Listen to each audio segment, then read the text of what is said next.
Binigyang diin ng Malacanang na dapat pairali ni House Majority Leader Congressman Sandro Marcos ang kanyang tungkulin at manatiling patas, anuman ang personal na relasyon.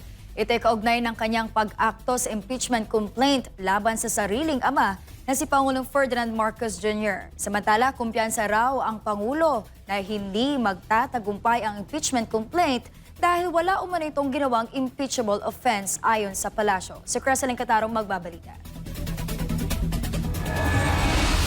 Iginiit ng Malacanang na dapat gampanan lamang ni House Majority Leader at Ilocos Norte Representative Sandro Marcos ang kanyang mandato sakaling mapabilang sa order of business ng Kamara ang impeachment complaint laban sa kanyang ama na si Pangulong Ferdinand Marcos Jr. Ayon kay Presidential Communications Office Undersecretary Claire Castro sa Palace Briefing, wala siyang impormasyon kung napag-usapan na ng mag-ama ang naturang usapin. Gayunman, malinaw aniya ang palagi ng tagubili ng Pangulo sa kanyang anak na gawin lamang ang kanyang trabaho at pairalin ang pagiging patas. Hindi pwede rito ang kamag-anak, kaalyado.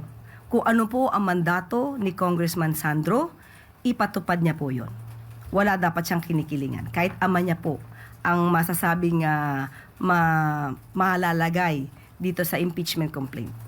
Kaugnay ng pahayag ni Bukidnon 2nd District Representative Jonathan Keith Flores tungkol sa one-year bar rule ng konstitusyon na nagbabawal sa pagtanggap ng panibagong impeachment complaint sa loob ng isang taon kapag ang naunang reklamo ay opisyal lang na-refer at na-initiate, ay nilinaw ng Malacanang na hindi ito nagbibigay ng anumang bentahe sa Pangulo. Sabi ni Castro, kahit sino pa ang nagsampa ng impeachment complaint, hindi ito nakabubuti sa imahe ng Pangulo at maaari ring makaapekto sa pananaw ng mga ekonomista at sa ekonomiya ng bansa. Aniya, ipinahihiwatig nito na may mga sektor na hindi nasisiyahan sa pamamalakad o pagtatrabaho ng Pangulo.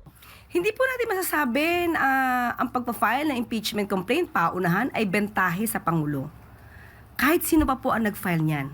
Hindi maganda sa imahe ng Pangulo na siya ay masampahan ng impeachment complaint. Samantala, sinabi rin ng opisyal na nananatili ang posisyon ng Pangulo hinggil sa issue. Iginagalang umano nito ang mga reklamong inihahain at nananawagan ng pagsunod sa konstitusyon at sa tamang proseso. Una nang sinabi ni Congressman Flores na wala umanong ibang pagpipilian si Congressman Sandro kundi i-refer sa House Committee on Justice ang impeachment complaint laban sa kanyang ama. Si Congressman Marcos na anak ng Pangulo ay kasalukuyang chair ng House Committee on Rules. Ipinaliwanag ni Flores na ayon sa mga patakaran, kinakailangang i-refer ang reklamo sa Committee on Justice. Dagdag pa niya, kahit si Congressman Sandro pa ang House Majority Leader at kahit ang impeachable officer na tinutukoy sa reklamong ito ay ang sarili niyang ama, wala siyang magagawa sapagkat malinaw ang proseso. Matapos maisama sa order of business, sa loob ng 3 araw ay kailangan na itong i-refer sa Committee on Justice. Sa isa namang maikling panayam ng media, inihayag ni Palace Press Officer Claire Castro na kumpiyansa ang Pangulo na hindi magtatagumpay ang impeachment complaint dahil wala raw itong ginagawang impeachable offense.